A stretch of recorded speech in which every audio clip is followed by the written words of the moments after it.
The truck stopped so fast that Daniel Whitfield's head hit the seat in front of him. Outside, someone was shouting in a language he had only half learned. He grabbed his bag, his heart pounding, and looked at Nathan, the driver, whose hands were frozen on the wheel. "Do not move," Nathan whispered. "Do not even breathe loud." Daniel had flown into the country of Astoria 3 days earlier with a simple plan. He was a journalist. He had covered floods, elections, and one small uprising that ended before it truly began. He believed he knew what conflict looked like. He had read the books. He had studied the maps. He had interviewed generals in clean offices with cold coffee and polite smiles. War, to him, was a subject. Something you researched, wrote about, and then left behind when the deadline passed. He was about to learn how wrong he was.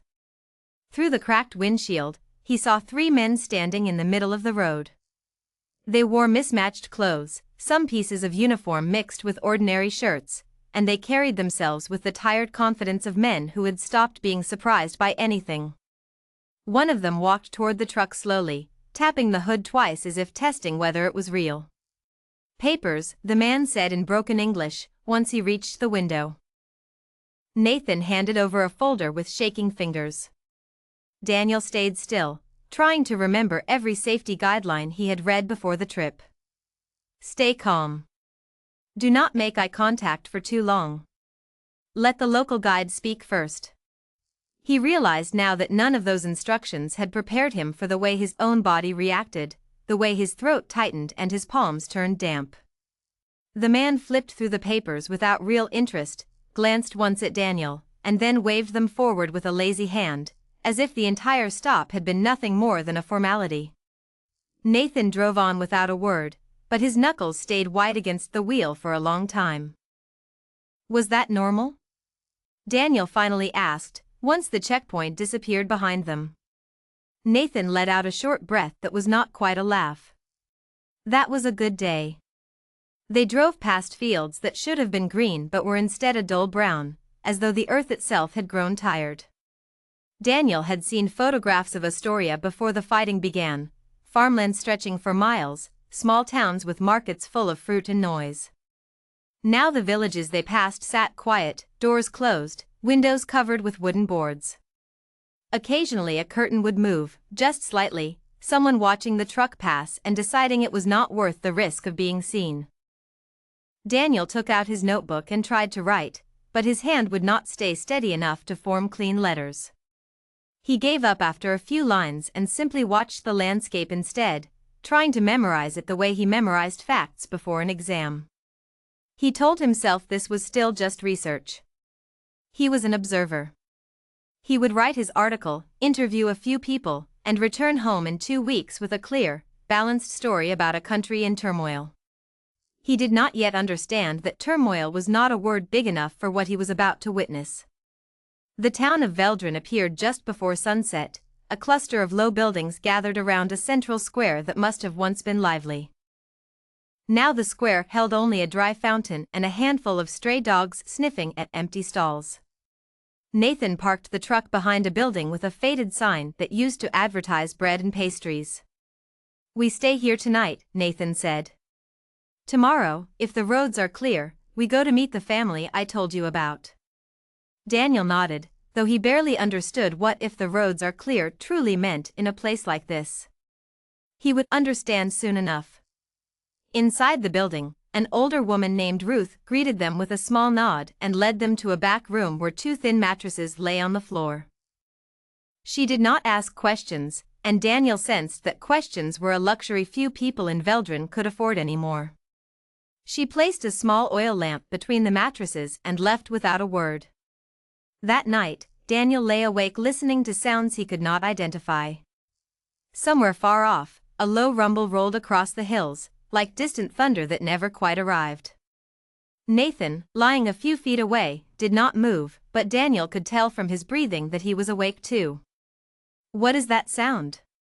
Daniel finally whispered. "Training," Nathan said quietly. "Or maybe not." Daniel did not ask what "or maybe not" meant. He was beginning to realize that in Veldrin, certainty was another thing people had learned to live without. He thought about his life back home, the small apartment with the reliable electricity, the coffee shop where he wrote most of his articles, the calm predictability of ordinary mornings. It felt like a memory from someone else's life. He thought about the version of himself who had packed his bag 2 weeks ago, confident and even a little excited, believing that understanding a war simply meant showing up and asking the right questions. Around midnight, a new sound broke the stillness, sharp and sudden, cutting through the quiet like something tearing. Daniel sat up instantly, his entire body flooded with a fear he had never experienced before, not even close. Nathan was already on his feet, motioning for him to stay low and stay silent. "Is someone hurt?" Daniel whispered, his voice barely audible. "I do not know," Nathan said. "But we are not going to find out tonight." They sat in the dark for what felt like hours, though it was probably only 20 minutes, listening to distant voices rise and fall, unable to tell if they were angry, frightened, or something in between. Daniel realized, with a strange kind of clarity, that this was the first time in his life he had truly not known what was happening around him. Every article he had ever written came with context, with explanation, with someone available to answer his questions afterward. Here, there was only the dark, and the not knowing, and the slow understanding that not knowing could be its own kind of danger. When morning finally came, pale and quiet, Ruth appeared again with 2 cups of weak tea and a small basket of bread. Her hands, Daniel noticed, were completely steady, as if the night's noises had not touched her at all. He wondered how long it took a person to grow used to something like that. He hoped he would never find out. "The family you wish to meet," Ruth said, glancing at Nathan, "they are still there." "For now." "For now?" Daniel asked. Ruth looked at him for a long moment, the kind of look that measured whether a person was ready to hear something honest. "Nothing here is more than for now," she said. "You will learn this quickly, or you will not learn it at all." Daniel wanted to write her words down, but something told him this was not a moment for his notebook. He simply nodded, and thanked her for the tea. They set out shortly after, walking instead of driving, since Nathan explained that a moving vehicle attracted more attention than they could afford. The town outside Ruth's building looked different in daylight, less mysterious and more simply broken. A wall here had a large hole in it. A shop front there had burned black around its edges. Yet children's toys still sat abandoned in a doorway, a small reminder that ordinary life had existed here not long ago, and had simply been paused, mid-motion, like a clock that had stopped ticking. As they walked, Daniel noticed a young boy sitting alone on a low wall, watching them with wide, careful eyes. He looked no older than 10. Daniel offered a small wave, an instinct from home, a friendly gesture between strangers. The boy did not wave back. He simply watched, unmoving, his expression far older than his face should have allowed. "Do not do that again," Nathan said quietly, once they had passed. "Do what?" "Wave. Draw attention. Even small attention. Here, small things become big things very fast." Daniel absorbed this lesson silently, filing it away with all the other things he was learning that no book had ever taught him. He began to notice how differently Nathan moved through the streets, how he checked corners before turning them, how he seemed to listen with his entire body rather than just his ears. Daniel tried to copy this, clumsily, aware that he was an outsider playing at a skill that Nathan had been forced to master through necessity, not choice. They reached the edge of town by mid-morning, where the buildings gave way to open fields again, and a narrow dirt path led toward a cluster of small houses in the distance. Nathan stopped and turned to Daniel with an expression that was almost gentle. "Once we reach that house," Nathan said, "you will meet people who have lost more than you understand. Do not ask questions like a journalist today. Ask them like a person. There will be time for your notebook later." Daniel nodded, feeling something shift inside him, a quiet recognition that the story he had come here to write was not the story he was going to leave with. He looked toward the distant houses, small and still under the pale morning sky, and felt, for the first time since landing in Astoria, a fear that had nothing to do with checkpoints or gunfire or the unknown sounds of the night before. It was the fear of finally understanding something he could never again pretend not to know. They walked the last stretch of the path in silence, the wind moving softly through dry grass on either side, carrying with it a faint smell of smoke from somewhere beyond the hills. Daniel glanced once more at the boy they had left behind on the low wall, now just a small shape in the distance, still watching, still waiting for something that Daniel suspected might never come. He turned his eyes forward again, toward the houses, toward whatever waited for him there, and told himself he was ready. He was not. As they drew closer, Daniel noticed smoke rising thin and gray from one of the chimneys, a small sign of ordinary life continuing in the middle of everything that was not ordinary at all. A dog barked once from behind a fence, then fell silent, as if even the animals here had learned the value of quiet. Nathan slowed his pace, scanning the windows of each house before choosing which door to approach, a habit Daniel now understood was not caution but survival. "This one," Nathan said finally, nodding toward a small house with a blue door, its paint chipped and faded by years of sun and neglect. Before they reached it, the door opened, and a woman stepped out, wiping her hands on an apron that had clearly been mended many times. Her eyes moved first to Nathan, softening slightly with recognition, and then to Daniel, sharp and assessing, the look of someone who had learned to judge strangers quickly because her life depended on it. "You brought someone new," she said, her voice steady but guarded. "A journalist," Nathan replied. "From far away. He wants to understand what has happened here." The woman studied Daniel for a long moment, and he felt, under her gaze, smaller than he had ever felt in his life. Whatever she saw in his face seemed to settle something in her mind, because she finally stepped aside and gestured toward the open door. "Then come inside," she said quietly. "Understanding is the least I can offer you. It may also be the most dangerous thing I give you today." Daniel stepped over the threshold, unaware that the next few hours would begin to dismantle every assumption he had ever carried about war, about courage, and about the fragile, complicated nature of the people caught inside it. The inside of the house was small but carefully kept, every object placed with the kind of order that suggested control over at least one small part of life. A wooden table sat in the center of the room, and two children looked up from it as Daniel entered, their eyes wide with the same careful watchfulness he had seen in the boy on the wall. "My name is Grace," the woman said, closing the door behind them. "These are my children, Sophie and Noah."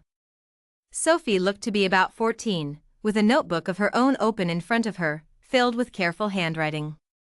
Noah, younger, maybe 7, held a small wooden toy shaped like a bird, turning it over and over in his hands without looking at it, the way a person might hold something simply for the comfort of holding it. "Thank you for letting me into your home," Daniel said, unsure of what else to offer.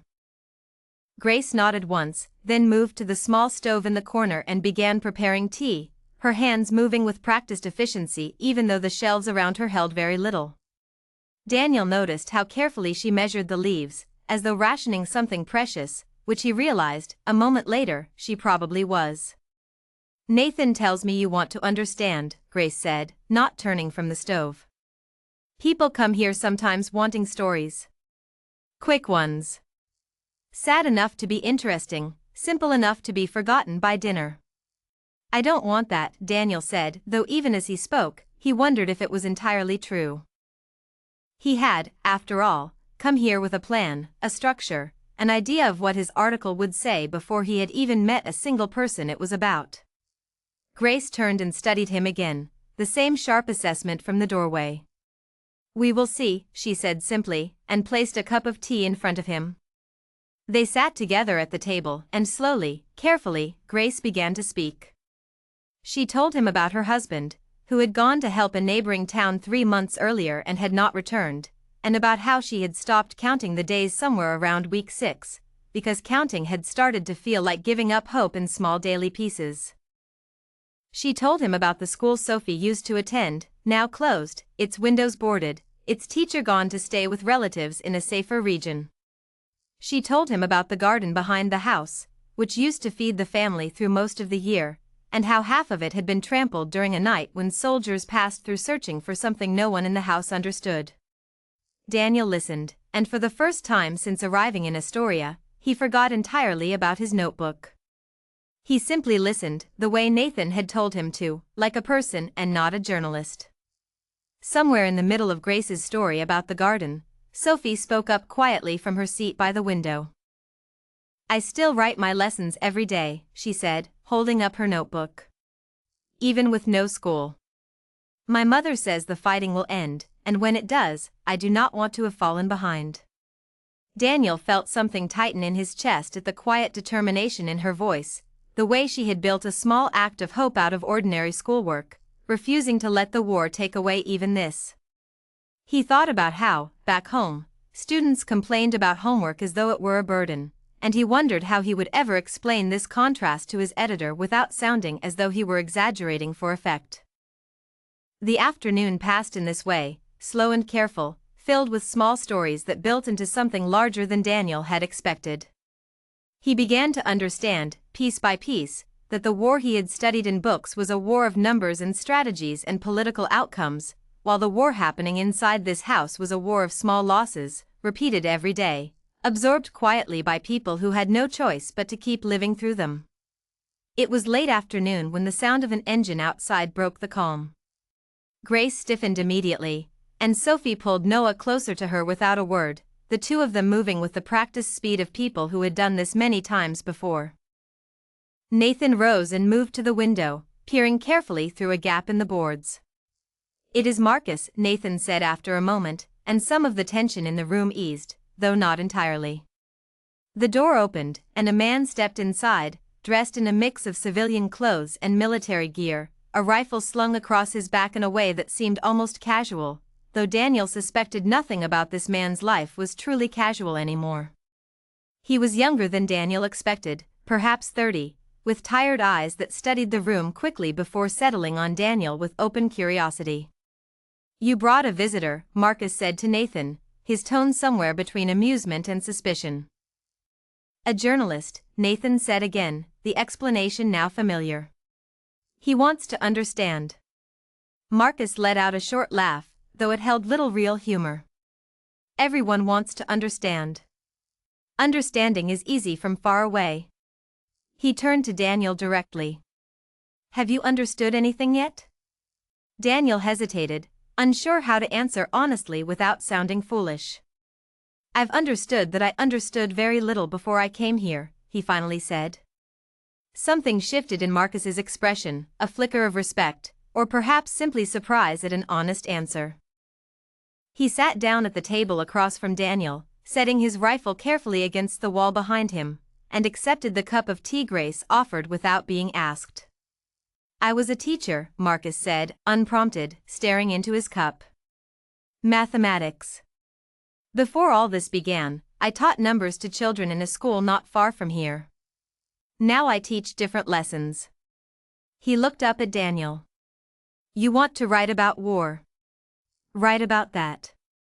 Write about how many of us were never meant to hold a weapon, and yet here we are, because the alternative was worse." Daniel finally allowed himself to open his notebook, sensing that this moment, at least, was one Marcus wanted recorded. He wrote quickly, trying to capture not just the words but the weight behind them, the exhaustion in Marcus's voice that no amount of physical rest seemed likely to cure.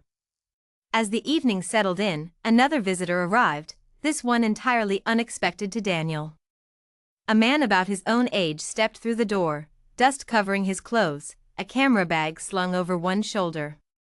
"Peter," Nathan said, sounding genuinely pleased for the first time that day. "You made it through the checkpoint." "Barely," Peter said, dropping his bag with a tired sigh. He looked toward Daniel with an expression of immediate recognition, the particular understanding shared between people doing the same strange job in the same strange place. Another journalist. Small world, or maybe just a small number of us foolish enough to keep coming back. Peter, it turned out, had been covering the conflict in Astoria for almost a year, moving between towns as safety allowed, documenting through photographs what words alone could not always capture. Over a simple dinner that Grace prepared from what little remained on her shelves, Peter and Daniel spoke, and Daniel began to realize how thin his own understanding truly was compared to someone who had lived inside this reality for months rather than days. "You get used to the sounds," Peter said quietly, when Daniel admitted his fear from the night before. "Not comfortable with them. Never comfortable. But you learn to recognize them, which sound means move, and which sound means stay still, and which sound means simply hope." Daniel found himself both comforted and disturbed by this, comforted that Peter understood exactly what he had felt, disturbed by how normal Peter made it sound, as though fear itself had become just another skill to develop, like learning a new language. Marcus stayed only a short while longer before rising to leave, explaining that he needed to return before dark, though he did not specify to where. At the door, he paused and looked back at Daniel one more time. "Understanding this place," Marcus said, "is not something that happens in a day, or a week, or even a year. It happens slowly, and usually it costs you something before it finishes teaching you. Be careful what you are willing to pay." He left without waiting for a response, disappearing into the fading light outside, and Daniel sat with those words long after the sound of his footsteps had faded completely. That night, as Daniel lay on a thin mattress in the corner of Grace's home, listening again to the distant, uncertain sounds beyond the walls, he found himself thinking not about his article, not about deadlines or word counts or the expectations of his editor back home, but about Sophie's careful handwriting, about Noah's wooden bird, about Marcus's tired eyes speaking of mathematics classes that felt like memories from another lifetime. He realized, somewhere in the quiet hours before sleep finally took him, that he had arrived in Astoria believing he was there to observe a war from a safe distance, the way he had observed every other story in his career. But there was no safe distance here. There was only proximity, and the slow, unavoidable process of being changed by what he witnessed, whether he wanted to be changed or not. Somewhere near midnight, Noah woke crying softly from a dream he would not describe, and Grace moved instantly to comfort him, her voice low and steady in the darkness, a practiced calm born from necessity rather than ease. Daniel lay still, listening, and felt something inside him shift permanently, a recognition that the story he thought he had come to write no longer belonged only to him. It belonged to this house, to this family, to every small act of survival happening quietly around him in the dark. He closed his eyes, uncertain of what the coming days would bring, but certain, finally, that his old understanding of war, built from books and interviews and careful distance, had been nothing more than a shadow of the truth he was only now beginning to see. He did not sleep long. A sharp knock at the door pulled him upright before he even understood he had woken, his heart already racing before his mind caught up. Grace was on her feet instantly, motioning for the children to move to the back room, her calm from earlier replaced by something tighter, more urgent. "Stay low," Nathan whispered to Daniel, pulling him toward the wall beside the window. Peter was already awake, his camera left untouched beside his bag, his full attention on the door. The knock came again, harder this time, followed by a voice speaking quickly in a tone that carried no patience. Grace approached the door slowly, glancing once toward the back room where Sophie held Noah tightly against her chest. She opened it only enough to speak through the gap, her voice steady despite everything Daniel could see in her posture. The exchange outside lasted only a few minutes, though to Daniel it felt endless, every second stretched thin by uncertainty. He caught fragments of words he did not understand, sharp questions, short answers, the particular rhythm of a conversation where one side held all the power and the other side was simply trying to survive it without giving anything away. Finally, the voices stopped, and Grace closed the door, leaning against it for a moment with her eyes shut before turning back to the room. "They are searching nearby houses," she said quietly. "Looking for anyone who has left recently to join the fighting on either side." "They did not come in this time." "This time," Peter repeated softly, and Grace nodded, confirming what Daniel had already begun to understand, that safety here was never a lasting condition, only a temporary pause between one danger and the next. Daniel realized his hands were shaking, not from cold, but from something deeper, an understanding that had nothing to do with facts or figures. He had read about search operations in his research before the trip, had even written a paragraph about them in a background brief for his editor, treating the concept as simply another item on a list of wartime realities. He had not understood, not truly, what it meant to sit inside a house while strangers with authority and weapons decided, on a whim, whether that house deserved to be entered. Sophie emerged from the back room once the danger had passed, her arms still wrapped around Noah, who had not made a single sound throughout the entire encounter. Daniel found this silence more unsettling than any cry could have been, the silence of a child who had learned, far too young, exactly when it was safe to make noise and when it was not. "Does this happen often?" Daniel asked quietly, once the household had settled again. "Often enough that Noah no longer asks questions when it happens," Grace said, her voice carrying no self-pity, only a tired kind of fact. "That is its own kind of answer, I think." Daniel wrote nothing that night. He simply sat with the family in the dim light of the single lamp, present in a way he had never been present for a story before, no longer separated from the events around him by the comfortable distance of an observer. He was, for the first time, simply a person sharing space with other people during a night that had reminded all of them, once again, how little control any of them truly held. When sleep finally came, it was thin and uneven, broken by every distant sound, every creak of the house settling, every half-formed thought about what tomorrow might bring. Daniel understood, as he drifted in and out of restless dreams, that whatever version of himself had arrived in Astoria 3 days earlier was already beginning to disappear, replaced slowly by someone who would carry this night, and the ones that would follow, for the rest of his life. Morning arrived gray and heavy, the sky thick with clouds that seemed to press down on the town rather than float above it. Daniel woke to find Peter already outside, standing near the doorway with his camera raised toward the horizon, where thin trails of smoke rose from somewhere beyond the hills. "We need to move today," Peter said, lowering the camera as Daniel approached. "There is a larger town 2 hours from here, Calmora. Word is that a group of families are being relocated there for safety. It is the kind of story that needs to be told properly, not from a distance." Daniel felt a flicker of the old excitement he had once associated with reporting, quickly followed by a heavier feeling, the memory of the previous night pressing against any enthusiasm he might have felt. He thought of Grace, of Sophie's notebook, of Noah's silence, and wondered how he could simply walk away from what he had witnessed here to chase another story elsewhere. "What happens to this house while we are gone?" Daniel asked. "The same thing that happens whether we are here or not," Peter said, not unkindly, simply honestly. "We cannot protect them by staying. We can only tell their story by continuing to work." Nathan agreed to guide them part way, though he explained that another driver, a man named Elias, would need to take them the rest of the distance, since Nathan's small truck was needed elsewhere that day. Grace prepared a simple breakfast for them, and as they ate, Daniel noticed Sophie watching him with an expression he could not quite place, somewhere between curiosity and quiet judgment. "Will you write about us?" she finally asked, breaking the silence at the table. "Yes," Daniel said. "If that is all right with your mother." Sophie looked toward Grace, who nodded once, and then Sophie turned back to Daniel with unexpected seriousness. "Write that we are still here," she said. "Not that we were here. Not like something already finished. We are still here."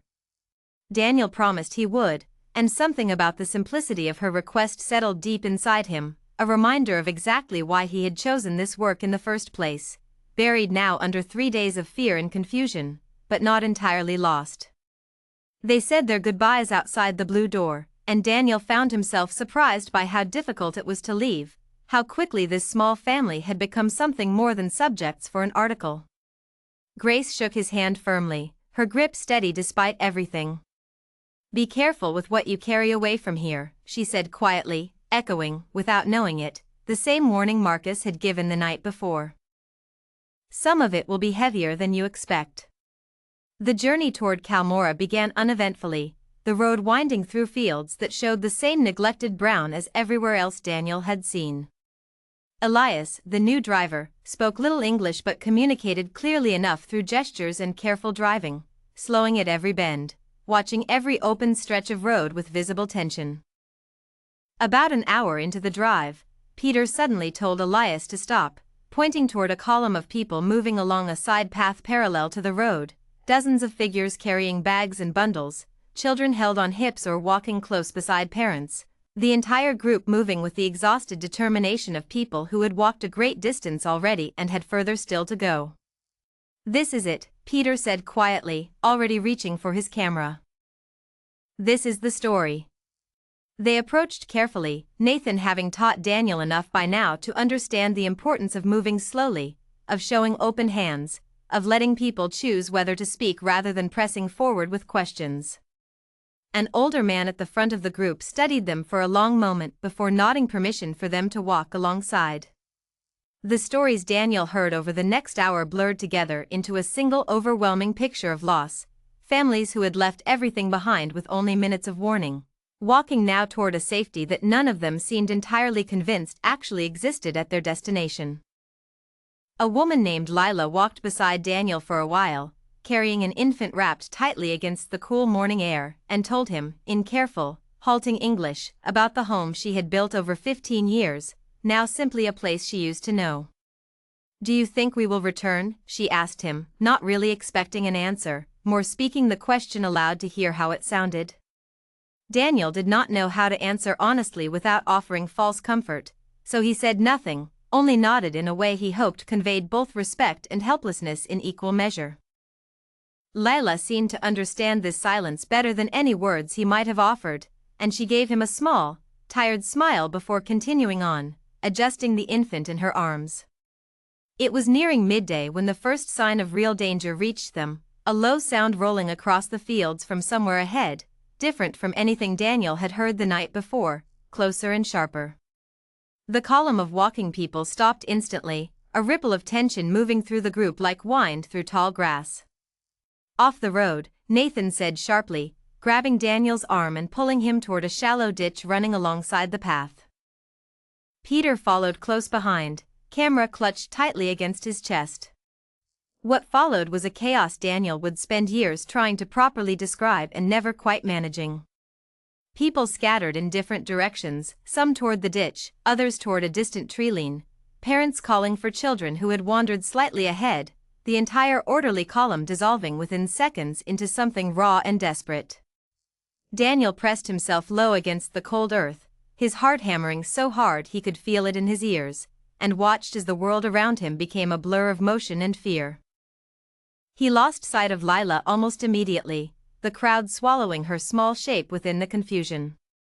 He caught glimpses of the older man who had given them permission to walk with the group, now shouting instructions, trying to organize some order out of the panic, his voice hoarse with the effort of being heard over the noise. The danger passed as quickly as it had arrived, the distant sound fading into an uneasy quiet that felt somehow worse than the noise itself, heavy with the question of whether it would return. Slowly, cautiously, people began to rise from where they had scattered, calling out names, searching for family members lost in the chaos. It took nearly 20 minutes before the group reassembled enough to continue, and it was during this slow, careful gathering that Daniel realized Lila was not among those returning to the path. He searched the faces around him with mounting dread, unable to find the woman who had walked beside him only an hour earlier, sharing her careful hopes about a home she might never see again. "Where is she?" Daniel asked Nathan, urgency creeping into his voice. Nathan's expression answered before his words did. "We do not have time to search properly," he said quietly. "The group must keep moving. Staying still is its own danger now."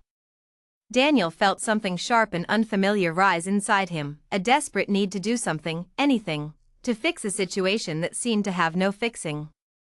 He looked toward the treeline where some of the group had scattered, searching for any sign of movement, any indication of where Lila might have gone. "We cannot just leave her," Daniel said, though even as he spoke, he understood the impossible position Nathan and the others were in, responsible for the safety of dozens of people who could not afford to wait for one uncertain search. "The group is moving," Nathan said, his voice gentle but firm, carrying none of the coldness Daniel might have expected from such a decision, only the exhausted weight of having made choices like this before. Elias will drive slowly along the road. If she reaches it, he will find her. This is the most we can offer. Daniel walked the remaining distance toward Kalmora in near silence, his mind circling back again and again to Lila's careful voice asking whether she would ever return home, a question that now felt unbearably heavy given what might have happened to her in the chaos that followed. Peter walked beside him without speaking, understanding, perhaps better than anyone, the particular weight of witnessing suffering without the power to prevent it. They reached Kalmora in the early afternoon, a town larger than Veldrin but carrying the same signs of strain, buildings adapted hastily into shelters, courtyards filled with families arranging what little belongings they had managed to carry. Daniel moved through the space in a kind of daze, his earlier resolve to write a careful, balanced article feeling suddenly small and insufficient against the scale of what he was witnessing. It was in the middle of this overwhelming afternoon that Daniel witnessed something that would stay with him longer than almost anything else from his time in Storia.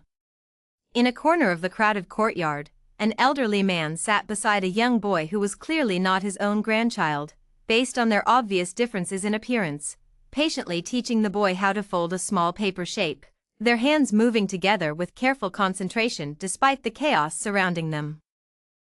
The boy, Daniel later learned, had become separated from his family during an earlier evacuation weeks before, and this elderly man, a stranger with no obligation beyond simple compassion, had taken it upon himself to care for the boy until his family could be found, or, if necessary, indefinitely. Daniel watched them for a long while, the quiet tenderness of this small act standing in stark contrast to everything else he had witnessed that day, the chaos on the road, the missing woman whose fate remained unknown, the general atmosphere of loss that seemed to hang over the entire town like the gray clouds above it. He understood, watching the old man's patient hands guide the boy's smaller ones, that this was also part of the truth Marcus had spoken of the night before, that war revealed not only the worst capabilities of people pushed beyond their limits, but also, sometimes, quietly and without any expectation of recognition, the very best. Peter found him still watching the pair an hour later, his camera lowered, no longer interested in capturing the moment through a lens, content simply to witness it directly. "You are learning," Peter said quietly, settling down beside him. "Learning what?" Daniel asked. "That the story is never simple," Peter said. "Not one thing or another. Never only fury, never only kindness. Always both, tangled together in ways that resist any clean explanation." Later that afternoon, Daniel witnessed something far harder to reconcile with the tenderness he had just observed. Near the entrance of the courtyard, a dispute broke out over a small stock of supplies that had arrived earlier that day, meant to be distributed evenly among the families sheltering there. Two men, both clearly exhausted beyond reason, began shouting at each other over a single crate of food, their voices rising until the argument turned physical, other people pulling them apart before real harm could be done.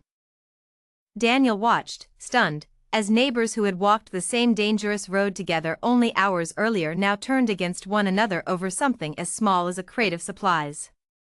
He looked to Peter for some kind of explanation, some way to make sense of it.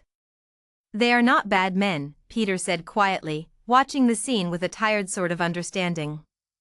"They are frightened men who have been pushed past what any person should be asked to endure.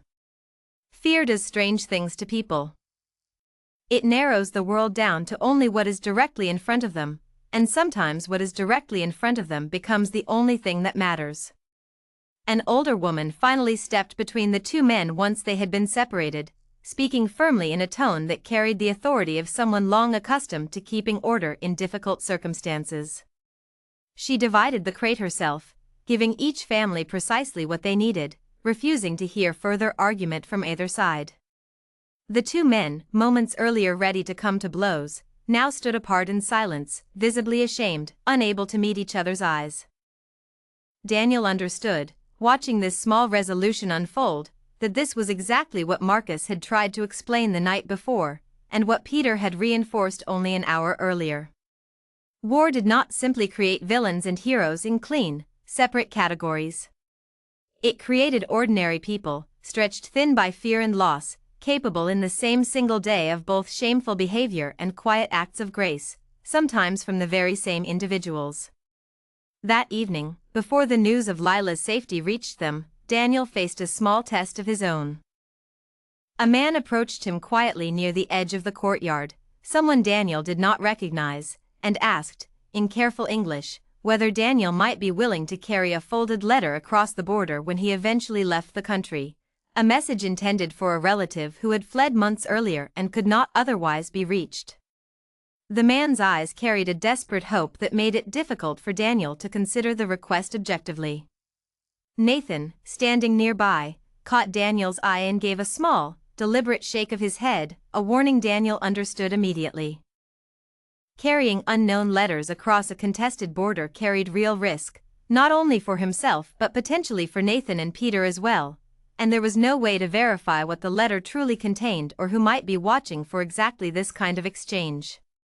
Daniel looked at the man's hopeful, exhausted face, and felt the full weight of a choice he had never expected to face, the quiet cruelty of having to refuse a small act of kindness in order to protect a larger circle of safety. He apologized as gently as he could, explaining that he was not able to help in this way, and watched something in the man's expression fold inward, disappointment absorbed quietly, without protest, as though he had expected this answer all along and had only hoped, briefly, for something different. It was a small moment, barely noticeable against the larger events of the day, but it stayed with Daniel long afterward, a reminder that survival in a place like Astoria sometimes required choosing caution over compassion, and that this choice, however necessary, left its own quiet mark on the person forced to make it. That evening, word finally reached them through a runner who had walked the road behind the group, confirming that Lila had indeed reached the road eventually, exhausted and frightened but unharmed, and that Elias had found her as promised, bringing her safely the rest of the way to Kalmora.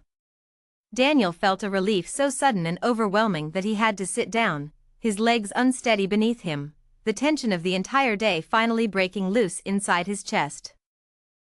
He found her later that night, sitting near a small fire with her infant sleeping peacefully against her chest, and she looked up at him with the same tired smile she had offered on the road, though now carrying something additional, a fragile gratitude that needed no words to be understood.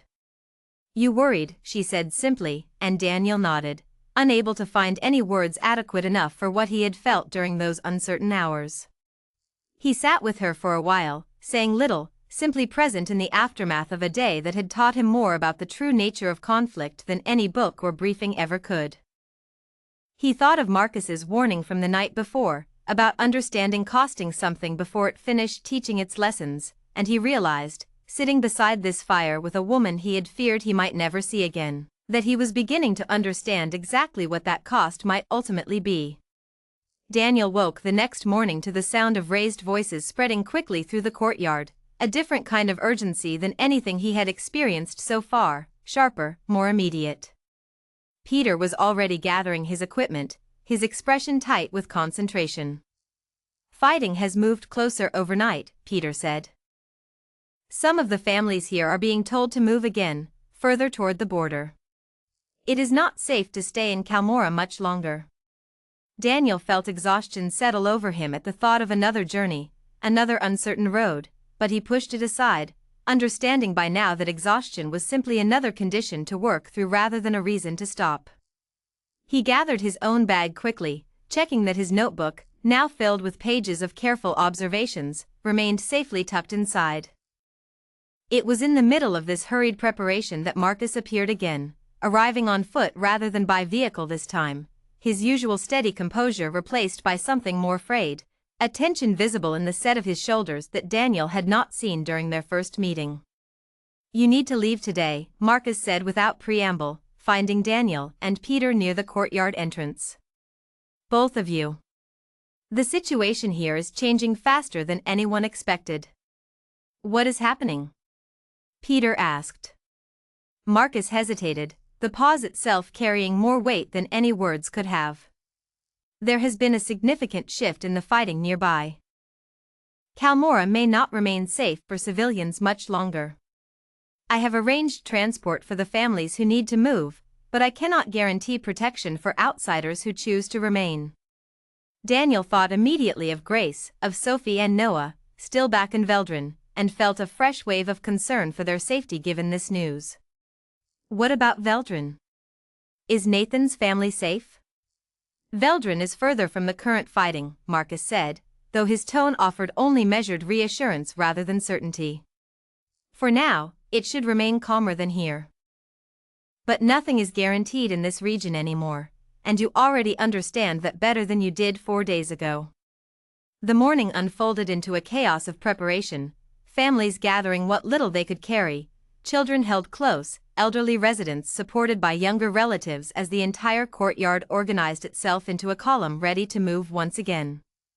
Daniel found himself helping where he could, carrying bags for an elderly couple who struggled with their belongings, guiding children toward their designated groups, doing whatever small tasks presented themselves in the absence of any larger ability to control the unfolding situation. It was during this chaotic preparation that Daniel first noticed the boy who had been separated from his family weeks earlier, the same child the elderly stranger had been patiently teaching to fold paper shapes the day before. The boy stood alone near the edge of the courtyard, clearly overwhelmed by the surrounding movement, his small hands clutching the folded paper shape he had made, his eyes searching the crowd for the elderly man who had cared for him. Daniel approached carefully, crouching to the boy's level the way he had seen Grace do with Noah during moments of fear. "Are you looking for your friend?" he asked gently. The boy nodded, his lower lip trembling despite obvious effort to remain composed. Daniel scanned the courtyard, spotting the elderly man near the far side, struggling to gather his own small collection of belongings while clearly searching in the opposite direction for the boy. Daniel gestured for the boy to follow him, and together they made their way through the crowd until they reached the old man, whose face broke into visible relief at the sight of the child. "Thank you," the old man said simply, his weathered hand resting protectively on the boy's shoulder. It was a small moment within a much larger, more chaotic morning, but Daniel felt something settle inside him at having been useful in even this small way, a counterbalance to the earlier moment when he had been forced to refuse the man asking him to carry a letter across the border. He understood, standing there amid the swirling activity of the courtyard, that these small choices, made one after another under impossible circumstances, were perhaps the only real control any person retained in a place like this. The column began moving shortly after midday, a longer and more organized group than the one Daniel had walked with the day before, Marcus himself joining the effort to guide and protect the families as they made their way toward the border crossing that would lead to relative safety beyond Astoria's contested regions. Daniel and Peter walked near the front of the group, close enough to Marcus to witness the careful, constant vigilance with which he managed the journey, watching the horizon, coordinating quietly with other armed escorts who appeared periodically along the route. The real danger arrived without warning, roughly 2 hours into the journey, when the column reached a narrow section of road bordered by dense trees on either side. Daniel would later struggle to reconstruct the exact sequence of events, the way trauma often blurs the precise order of things even while preserving certain details with painful clarity. He remembered Marcus suddenly shouting a command, the column scattering toward the tree line, the same overwhelming chaos from the day before but sharper now, closer, more immediate. He remembered losing sight of Peter almost instantly, the crowd separating them within seconds. He remembered stumbling into the trees, his breath coming in ragged gasps, his mind unable to process the full scope of what was happening around him.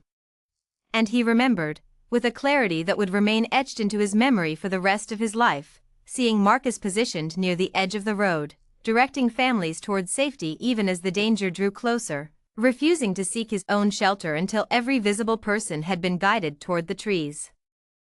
It was in this moment, watching Marcus prioritize the safety of strangers over his own, that Daniel understood something fundamental shifting inside himself, a recognition that courage in this place looked nothing like the abstract concept he had studied and written about from a comfortable distance. Courage here was exhausted, frightened, imperfect, and utterly unwilling to abandon its responsibility despite every reasonable instinct towards self-preservation. Daniel found himself moving before he had consciously decided to, running back toward the road rather than deeper into the trees, drawn by an impulse he could not fully explain even to himself afterward.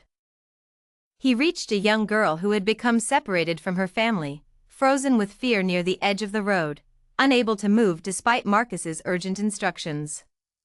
"Come with me," Daniel said, extending his hand, his own fear somehow quieted by the greater urgency of the moment.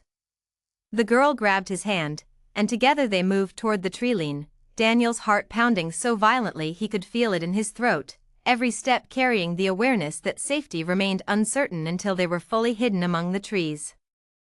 They reached shelter just as the immediate danger peaked, Daniel pulling the girl down beside him, both of them pressed low against the earth as the world around them roared with a chaos he would never be able to fully describe in words, even years later. When the danger finally passed, the silence that followed felt different from anything Daniel had experienced before, heavier, more exhausted, carrying within it the uncertain process of accounting for who had made it safely to shelter and who had not. Daniel emerged from the trees slowly, still holding the young girl's hand, searching frantically for any sign of Peter, of Marcus, of the family he had helped only minutes before everything had descended into chaos. He found Peter first, shaken but unharmed, embracing him with a relief so profound that neither man spoke for a long moment, simply standing together amid the aftermath, grateful beyond words for each other's safety. The girl was quickly reunited with her frantic mother, their reunion marked by the kind of overwhelming emotion that needed no translation across any language barrier. It took longer to find Marcus, and when Daniel finally did, his relief was immediately tempered by what he saw. Marcus sat against a tree, clearly injured, though conscious and directing others toward help with the same steady authority he had shown throughout the entire journey, even now, even wounded, still thinking first of everyone else before himself. Daniel knelt beside him, unsure of what to say, overwhelmed by a gratitude and helplessness that seemed to have no adequate expression. Marcus looked up at him, and despite obvious pain, managed something close to a tired smile. "You went back," Marcus said quietly. "For the girl." "I don't know why," Daniel admitted honestly. "I do," Marcus said. "It is the same reason any of us do anything here. Because the alternative, standing by while someone else suffers when you might have helped, becomes impossible to live with once you have seen enough." Others arrived quickly to help move Marcus toward proper care, and Daniel watched him carried away, uncertain of his condition but holding on to the fact that Marcus remained conscious, remained himself, still offering quiet reassurance to those helping him even in this moment of his own vulnerability. It was that evening, once the shaken column had finally reached a temporary shelter near the border, that Daniel understood with complete clarity that his time in Astoria was drawing to a close, not because the story was finished, not because he had learned everything there was to learn, but because he had reached the edge of what he could witness and still remain the person capable of properly telling this story to the world beyond these borders. He sat with Peter that night, both of them quiet for a long while before Peter finally spoke. "You are thinking of leaving," Peter said. It was not a question. "Soon," Daniel admitted. "I think I have to." Peter nodded, understanding immediately, the shared recognition of two people who had witnessed enough together to no longer need lengthy explanations between them. "That does not mean you have failed anything," Peter said. "Sometimes leaving is the only way to make sure what you witnessed actually reaches beyond these hills." Daniel thought of Sophie's request, to write that they were still here, not that they had been here, and understood that fulfilling that promise required him to survive long enough to write it at all. He thought of Marcus, injured but unwavering, of Grace's steady hands, of Lila's fragile relief beside the fire, of the old man's patient care for a boy who was not his own. He understood that he carried all of it now, inside him permanently, exactly as Grace had warned him he might, heavier than he had ever expected any story to become. The next morning, before making any final arrangements to leave, Daniel insisted on visiting the small medical station where Marcus was recovering, wanting to see for himself that the man who had shown him what real courage looked like was truly going to be all right. He found Marcus sitting upright, his injury bandaged but his eyes clear, already restless at the idea of remaining still for too long. "You should not have come back for a girl you did not know," Marcus said, though there was no real criticism in his voice, only the same tired honesty that had characterized every conversation between them. "Neither should you have stayed on that road as long as you did," Daniel replied. Marcus allowed himself a small laugh, careful not to disturb his injury. "Perhaps we are both foolish, then. Or perhaps foolishness and courage look identical from a close enough distance, and only time tells us which one we witnessed."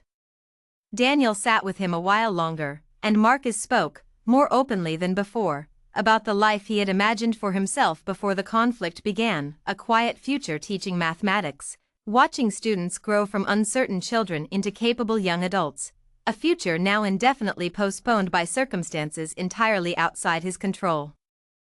Daniel listened, understanding that this, too, was part of the story he needed to carry home, not simply the visible danger, but the quiet grief of lives interrupted, futures placed on hold by forces no single person could control.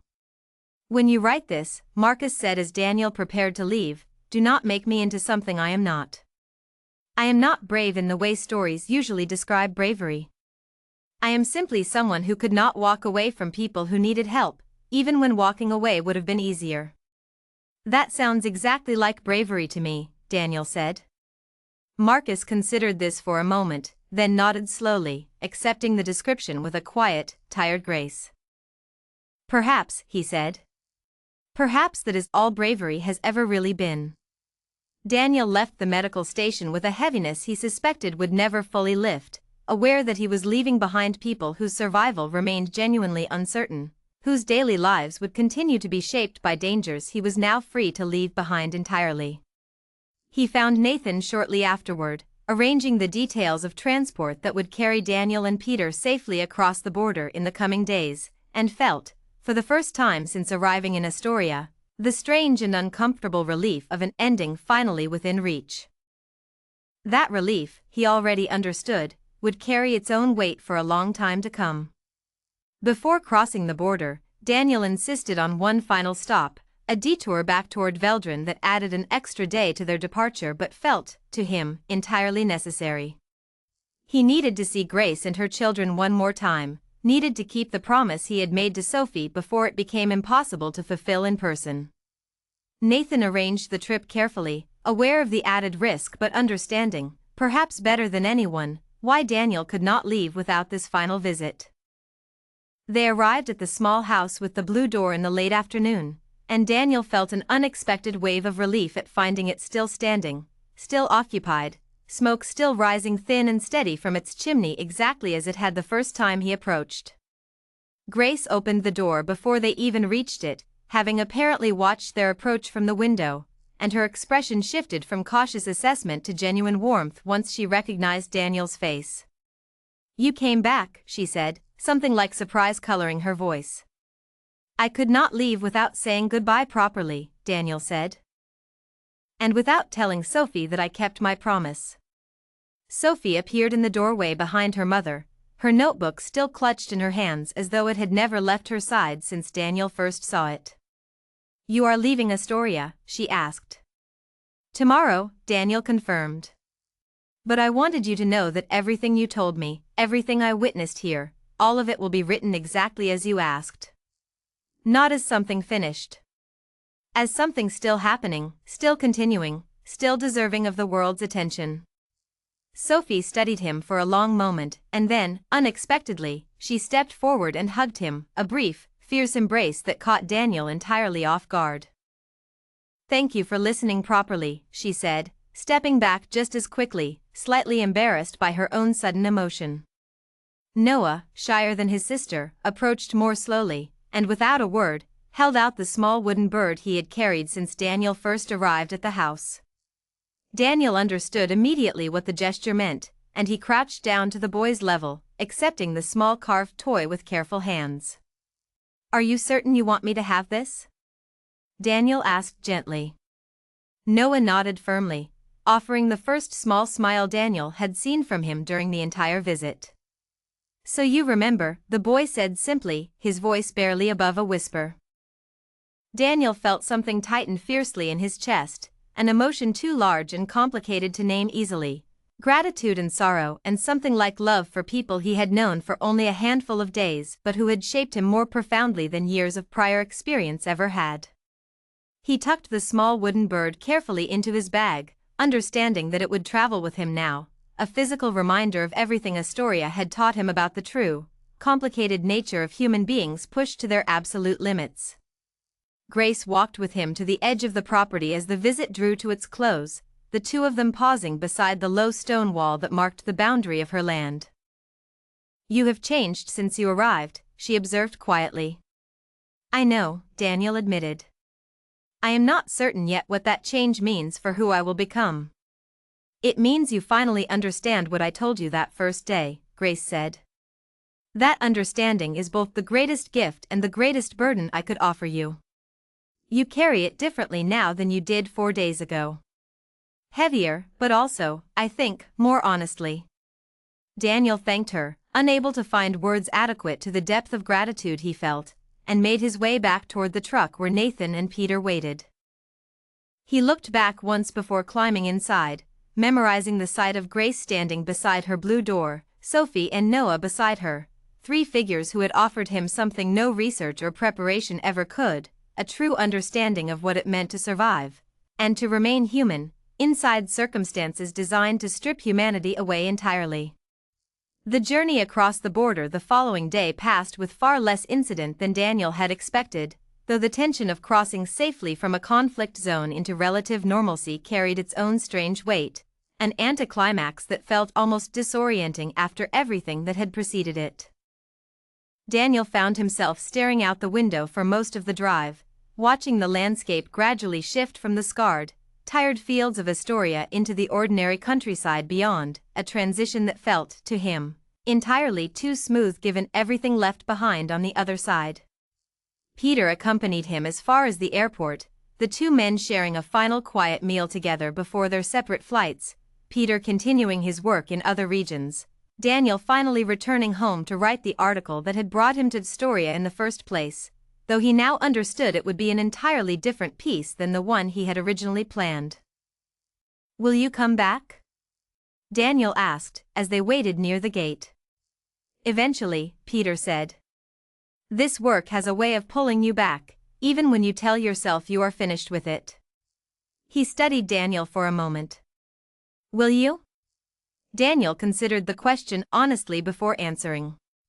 I don't know yet, he said.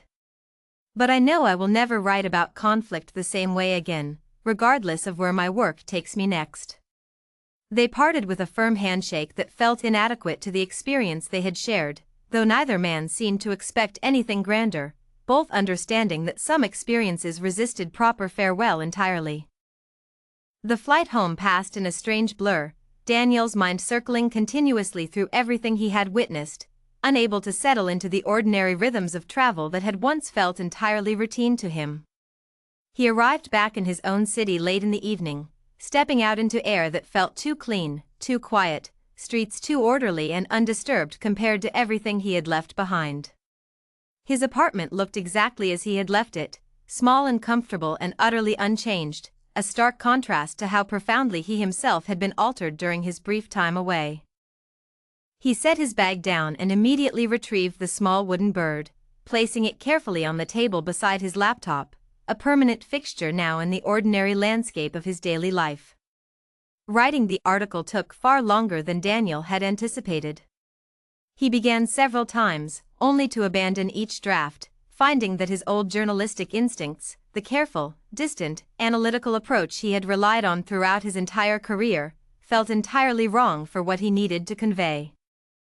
It was only when he stopped trying to write about Astoria and instead began writing about Grace, about Sophie's careful handwriting and fierce hope, about Noah's silence and his small wooden bird, about Marcus's tired eyes and unwavering sense of responsibility, about Lila's fragile relief beside a fire and the old man's patient kindness toward a boy who was not his own, that the words finally began to flow properly.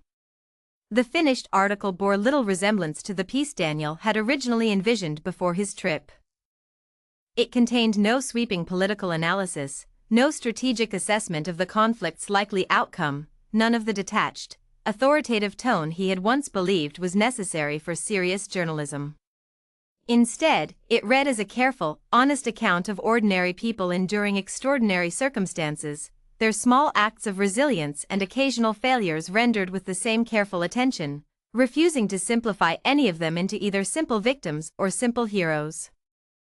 The response to the article, once published, surprised Daniel in its depth and reach, readers writing to him from places he had never expected to hear from, many expressing that his writing had helped them understand something about conflict that years of news coverage had somehow failed to convey. Yet the response that meant the most to him arrived weeks later, a message passed carefully through Nathan, from Sophie herself, informing him that she had read a translated version of his article to her mother, and that Grace had cried, not from sorrow, but from the simple relief of feeling truly seen and understood by someone from so far away.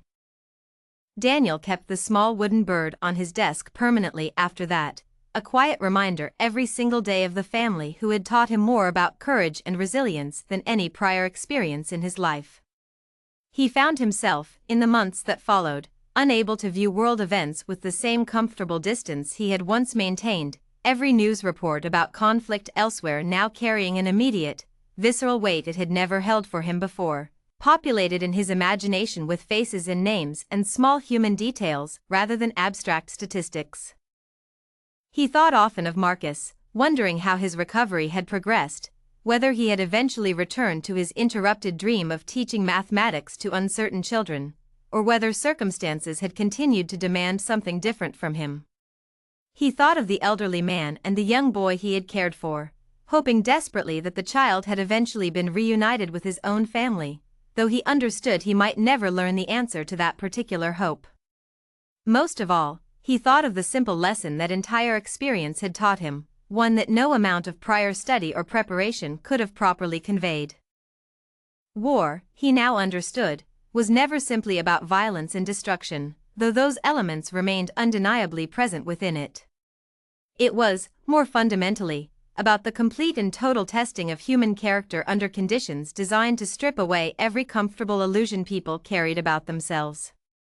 Some people, tested this way, revealed cruelty that startled even themselves. Others revealed a depth of courage and compassion that could not have been predicted from their ordinary, peaceful lives before circumstances demanded otherwise. Most people, Daniel came to believe, revealed some complicated combination of both, capable in the very same day of shameful weakness and quiet, unrecognized heroism. He no longer claimed to understand war, not in the confident, academic way he once had before his journey to Astoria. He understood now that true understanding of something so vast and complicated could never be fully achieved from any single experience, however profound. What he possessed instead was something more honest, a genuine witnessing of humanity pushed to its absolute limits, and the humbling recognition of how thin the line truly was between the world's capacity for fury and its equally powerful capacity for grace. Late one evening, nearly a year after his return, Daniel received an unexpected message through Nathan's careful network of communication, a photograph of Sophie, now noticeably older, standing proudly beside a newly reopened school building in Veldren, her notebook, the same one she had guarded so carefully throughout the conflict, held prominently in her hands. The accompanying message, translated carefully by Nathan, was brief but carried enormous weight. "We are still here," it read simply. "Exactly as you promised to write." Daniel read the message several times, feeling the same fierce mixture of gratitude and sorrow that had accompanied his final visit to Grace's home, understanding that this simple update represented an entire world of continued struggle and quiet resilience that he could only partially imagine from the safe distance of his own comfortable life. He placed the printed photograph beside the small wooden bird on his desk, two physical reminders of the family who had taught him, more thoroughly than any experience before or since, exactly what it truly meant to witness humanity's full and complicated range, its capacity for devastating fury matched only by its equally profound capacity for enduring, quiet grace. He thought, often in the quiet moments before sleep, about the version of himself who had first stepped off a plane into Astoria, confident in a false understanding built entirely from careful distance and academic preparation. That version of himself, he now recognized, had been a kind of stranger, someone who believed knowledge alone could substitute for genuine witness. The man who had returned home was someone entirely different, carrying within him permanently the faces, the voices, and the small, unforgettable kindnesses of people who had shown him, more clearly than he had ever wanted to see, exactly what war truly cost, and exactly what remained, quietly and stubbornly, on the other side of even its worst fury. He had not found a simple conclusion to carry away from his experience, no tidy lesson that resolved everything into comfortable understanding.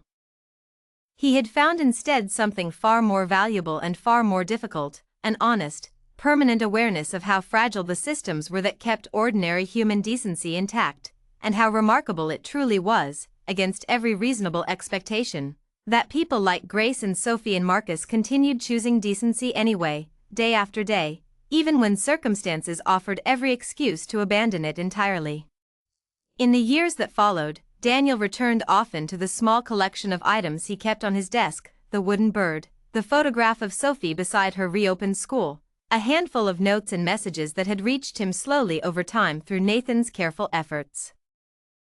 Each item told a small piece of a larger story that continued long after his own departure, a reminder that the ending of his personal journey had never truly meant an ending for the people who remained behind, living each day within circumstances he had only briefly shared. He gave talks occasionally, when invited, to students studying journalism, and found himself returning always to the same central point, regardless of how the conversation began. Understanding, he told them, was not something achieved through research alone, however thorough, however well-intentioned. Real understanding required proximity, required the humbling experience of standing close enough to genuine suffering and genuine resilience that comfortable abstractions became impossible to maintain. He warned them, gently but honestly, that this kind of understanding always carried a cost, exactly as Grace had warned him during his very first hours in her home, and that anyone pursuing this work needed to be prepared to carry that cost for the rest of their lives. Some students asked him directly whether the experience had been worth its price, whether he would choose, given the opportunity, to make the same journey again knowing everything it would eventually cost him emotionally. Daniel always answered honestly, admitting that the question itself missed something essential about the nature of what he had witnessed.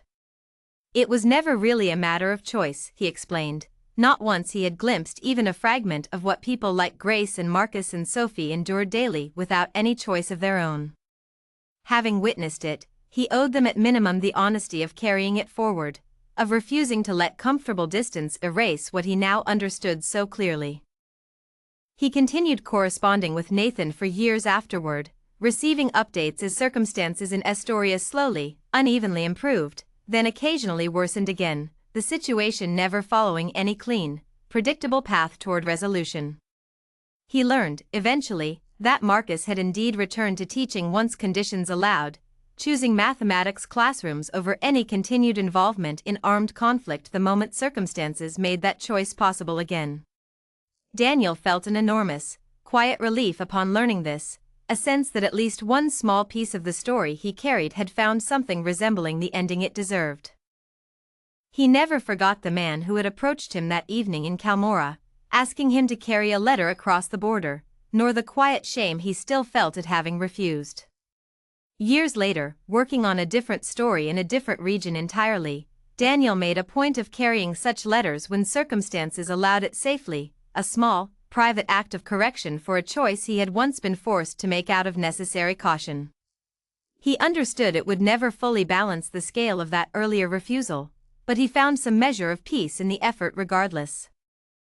On quiet evenings, when the ordinary comforts of his life felt almost too easy against the memory of everything he had witnessed, Daniel would sometimes take out his old notebook from that first journey, its pages filled with hurried, uneven handwriting from those first disorienting days in Astoria. He would read through his early entries, the careful, distant observations of a man who still believed understanding could be gathered from a safe remove, and compare them silently to everything he had come to know by the time he finally left. That, Daniel finally understood, was the real story he had traveled to Astoria to find, though he had not recognized it until long after his return. Not a story about war's fury alone, but about the quiet, persistent humanity that continued, somehow, to survive within it.